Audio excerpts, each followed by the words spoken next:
ஒரு அரசனுக்கு ஏராளமான அடிமைகள் இருந்தார்கள். அவர்களில் ஒருவன் ராஜாவுக்கு மிகவும் உண்மையாக இருந்தான். அதனால் ராஜாவிற்கு அவனை ரொம்ப பிடிக்கும்.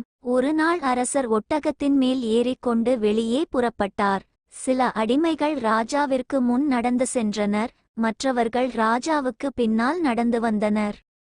உண்மையான அடிமை தனது அரசருக்கு அருகாமையிலே குதிரை மீது சவாரி செய்து வந்தான். அரசரிடம் ஒரு பெட்டி இருந்தது. அதில் முத்துகள் இருந்தன. அந்த பெட்டி வழியில் ஒரு குறுகிய தெருவில் விழுந்து துண்டு துண்டாக உடைந்துவிட்டது. பெட்டிக்குள் இருந்த முத்துக்களும் வீதியில் உருண்டோடின. முத்துக்கள் வீதியில் உருண்டோடுவதைக் கண்ட அரசர் தன்னுடைய அடிமைகளிடம் எல்லா முத்துக்களையும் சேகரித்து வாருங்கள் என்று கட்டளையிட்டார்.